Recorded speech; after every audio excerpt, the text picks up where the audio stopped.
যে সময় ফুলকপি প্রায় খাওয়াই যায় না, ঘ্যাস ঘ্যাসা একটা স্বাদ হয়, সেই সময়ের জন্য ভেরি অ্যাপ্রোপ্রিয়েট। আর খুব সহজে এটা আমরা করব।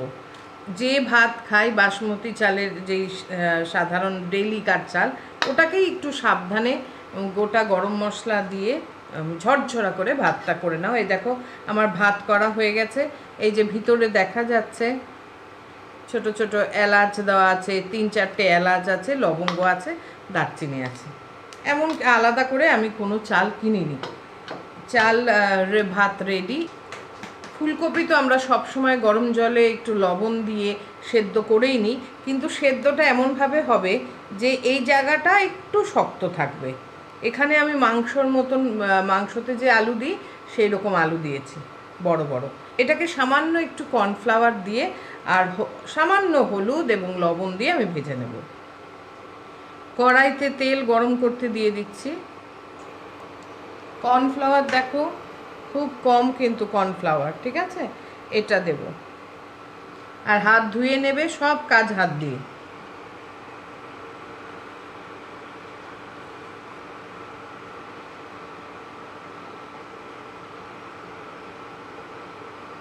অল্প লবণ, কারণ পরে অনেকবার আমি এটা একটু কমিয়ে নিই। আর অল্প হলুদ, বিরিয়ানিতে বেশি হলুদ আমার ভালো লাগে না। এই যে মাখাচ্ছি হলুদ দিয়ে, কর্নফ্লাওয়ার দিয়ে, এর মধ্যে একটু একটু জল থাকেই, তাই না? এই যে আলুটার গায়েও কিন্তু একটু কর্নফ্লাওয়ার পড়েছে, এবং আমি সেটাই চাই সব কিছুর মধ্যেই পড়ুক।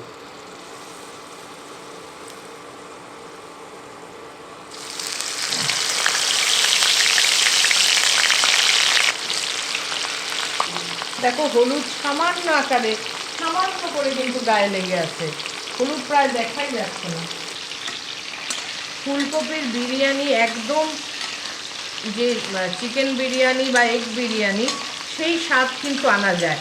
সব সময় লক্ষ্য রাখতে হবে বিরিয়ানিতে যে ব্যবহার করা হবে ফুলকপিগুলো যেন অতিরিক্ত নরম না হয়, তাহলে কিন্তু একটা থকথকে ব্যাপার আসবে, সেটা আমরা চাই না। আমরা চাই আলুটা হোক, ফুলকপিটা হোক, গোটা গোটা মুখে পড়ে। ফুলকপির রঙটা হবে ভাজার পর গোল্ডেন ব্রাউন। ফুলকপিটা আমি তুলে ফেলছি। আমি কিন্তু এটাকে পুরো নরম করব না ভাজতে ভাজতে, হ্যাঁ, কারণ এরপরেও আমাদের প্রসেস আছে। আরেকটু তেল দিয়ে নিলাম। এইদিকে তেল গরম হতে থাকুক, আর এপাশে আমি ফুলকপির ম্যারিনেশন করি। এই হচ্ছে ভাজার পর ফুলকপিটি। এটা হচ্ছে বিরিয়ানি মশলা, তেমন কিছুই না। আমি ফুলকপি এবং আলুগুলোর উপরে, এখন কিন্তু হাত দিয়ে মাখিও না, ভেঙে যাবে। আমি একটু বিরিয়ানি মশলা ছিটিয়ে নিলাম, এটুকুই ম্যারিনেশন প্রয়োজন। ওভেন থেকে আমি কড়াই নামিয়ে নিলাম, তেল কিন্তু খুবই গরম। এই হচ্ছে দই আমার। দইয়ে আমি দিচ্ছি এই চামচের 1 চামচ লঙ্কা বাটা, কাঁচা লঙ্কা বাটা। জিরের গুঁড়ো আমি দিয়ে নিচ্ছি দইয়ের মধ্যে। জিরের গুঁড়ো কিন্তু খুব বেশি না, পরিমাণটা তোমরা তোমাদের স্বাদের মতন দিও, তবে জিরের গুঁড়ো বেশি না। দিয়ে দিচ্ছি ধনে গুঁড়ো আর শুকনো লঙ্কার গুঁড়ো। আবার বলে দিচ্ছি, দইয়ে দিয়েছি কাঁচা লঙ্কা বাটা, দইয়ে দিয়েছি জিরে গুঁড়ো, ধনে গুঁড়ো আর শুকনো লঙ্কার গুঁড়ো। তেলটা একটু কিন্তু ঠান্ডা হয়ে গেছে, বেশ কিছুটা ঠান্ডা হয়ে গেছে, আমার সেটাই প্রয়োজন ছিল। গরম তেলে বা আগুনে থাকা অবস্থায় কড়াইতে যদি দই দিই, তাহলে তোমরা সবাই জানো দইটা ছেড়ে যাবে।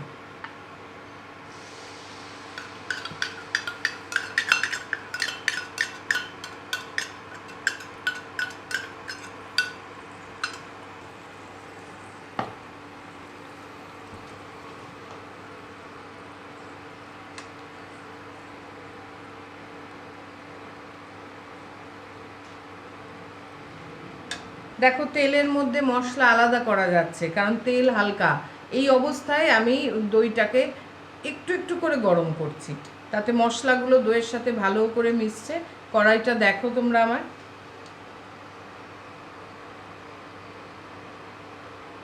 তেল একটু গরম হলে, আর একটু গরম হলে আমি আদা বাটা দেব।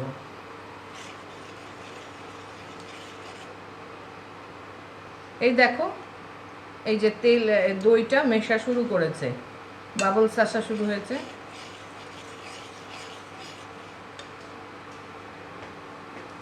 এর মধ্যে দিয়ে দিয়েছি এই যে এই চামচের 1 চামচ আমি আদা বাটা এর মধ্যে দিয়ে দিয়েছি। টমেটো এবং মটরশুঁটি রেডি করে রেখেছি। আর একটু তেল গরম হলে আমি টমেটোটা আগে দেব।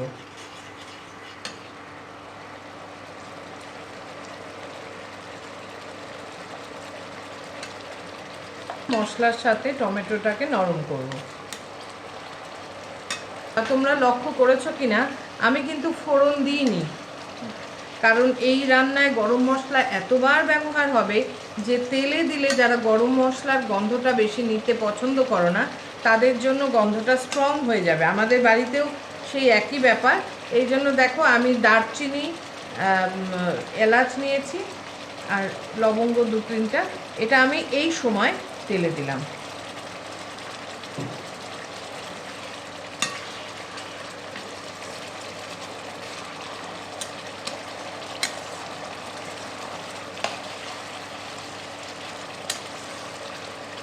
এখন এর মধ্যে দিয়ে নেব 1/2 চামচ মতন লবণ। সব কিছুতে কিন্তু পরতে পরতে লবণ পড়ছে, লবণ নিয়ে সাবধানী হতে হবে। কারণ তোমাদের বললাম কিনা, ভাত করার সময়ও কিন্তু আমি লবণ দিয়েছি। ফ্রাইড রাইস, বিরিয়ানি যাই করো না কেন, আমি দেখেছি ভাতের মধ্যে চাল যখন দিয়ে দিলে এবং জল চাল দুই ফুটছে, তখন যদি সাদা তেল বা ঘি বা মাখন দাও তাহলে কিন্তু খুব ঝরঝরে হয়। একটা টিপস দিই এখানে, ধরো কোনো কারণে কাউকে হট করে খাওয়াচ্ছ এবং ফ্রাইড রাইস বা পোলাও কিচ্ছু করতে পারছো না, তাহলে ভাতটা করার সময় ভাতের জল ফুটলে তার মধ্যে 1 চামচ ঘি দেবে। যদি বড় হাঁড়ি হয় 2-3 চামচ ঘি দাও এবং সাথে 4-5টা লবঙ্গ দাও, একটা তেজপাতা দাও। ভাতটা যখন তুমি সার্ভ করবে তার গন্ধ তুমি এত সুন্দর পাবে এবং যে খাবে তারও খুব ভালো লাগবে। পোলাও হলো না ঠিকই, তবে একটা গন্ধ, খুব সুন্দর গন্ধের ভাত হলো।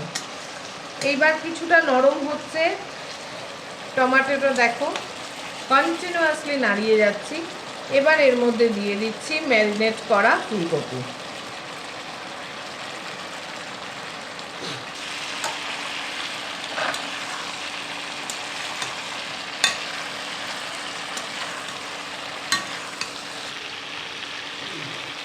মটরশুঁটি রেডি করে রেখেছিলাম, এই সময় মটরশুঁটি দিয়ে দেবো।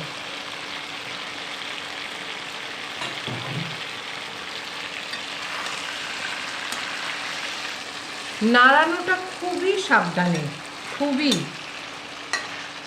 কোনোভাবে জানি ফুলকপি ভাঙে না। এই অবস্থায় আমি ফুলকপির উপর ছিটিয়ে দিচ্ছি 1/2 চামচ গোলমরিচ গুঁড়ো। এই রান্নাটা একটু ঢেকে করি না, বাই চান্স যদি বেশি গলে যায় বা পুড়ে যায় বেশি, সেই চিন্তায়।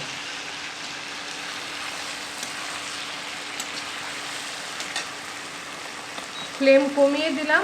আর এই অবস্থায় আমি এর মধ্যে দিয়ে দিচ্ছি অল্প একটু চিনি।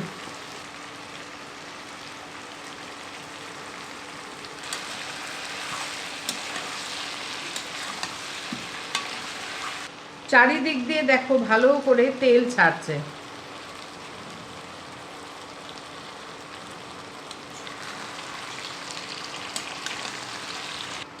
গোটা লঙ্কা বা চিড়ে দেওয়া লঙ্কা, কারণ ঝাল ঝাল তো হচ্ছেই, বাচ্চারা যদি খায় গোটা লঙ্কা দিয়ে দাও।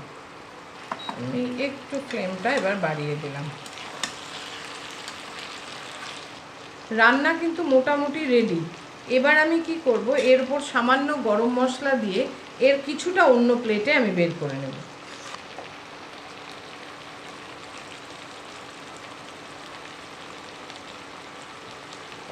এবার দিয়ে দিচ্ছি সামান্য একটু ঘি। আস্তে করে নেড়ে নাও, গরম মশলা ঘি যাতে চারিদিকে ছড়িয়ে যায়। এবার টাইম হয়ে গেছে, আরেকটা থালায় আমি কিছুটা তুলে নিচ্ছি।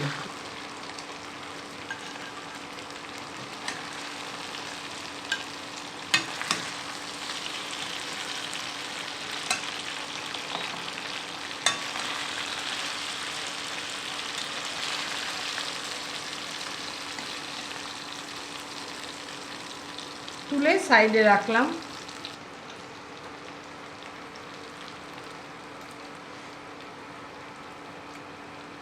ধনেপাতা দিয়ে দিলাম, দিয়ে দিচ্ছি বিরিয়ানি মশলা,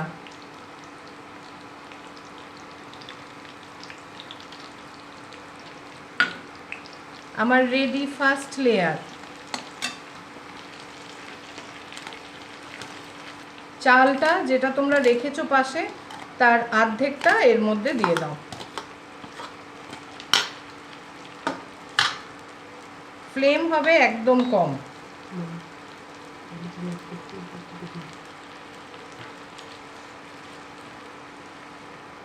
সেকেন্ড লেয়ার তৈরি করছি।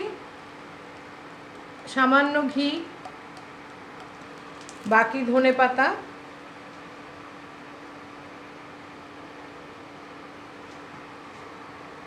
অবশ্যই বিরিয়ানি মশলা। এই লেয়ারে আমি আগের লেয়ারের থেকে বিরিয়ানি মশলাটা একটু বেশি দিলাম।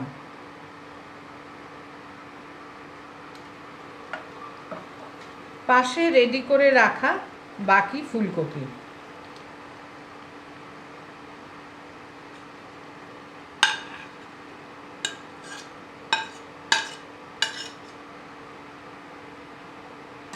আবার তুলে নিলাম ভাত, যে বাকিটুকু রয়ে গেছিল সেটা এর উপর দিয়ে দিচ্ছি।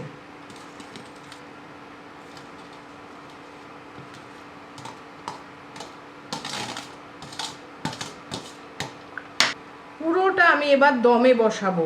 আমার রান্না করার কিছু নেই, কিন্তু দমে বসবে এবার। এখানে একটু ঘি দিয়ে দিও, যদিও ভিতরে কিন্তু অনেকটা দেওয়া হয়েছে, সামান্যই দিলাম। আর একটু বিরিয়ানি মশলা। এই প্রথম আমি বিরিয়ানিটা ঢাকলাম।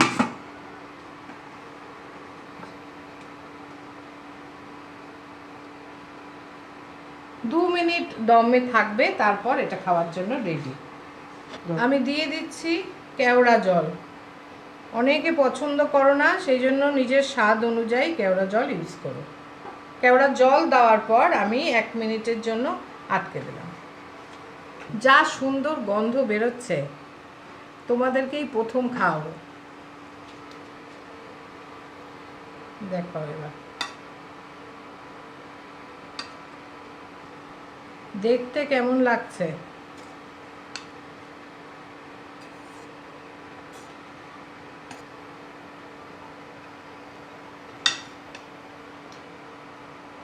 প্রথম প্লেট আমার বন্ধুদের জন্য। এই রেসিপিটা করে আমাকে জানিও। একদম কিচ্ছু ঘরে না থাকলে ফুলকপি আর যদি চাল থাকে, আর ইনগ্রিডিয়েন্টস তো থাকেই সবারই, এই দিয়ে দারুণ একটা রান্না। আশা করি তোমাদের ভালো লাগবে। তোমাদের মন্তব্যের জন্য কিন্তু অপেক্ষা করে থাকলাম। একটা নিজে হাতে তোমাদের জন্য। Thank you so much.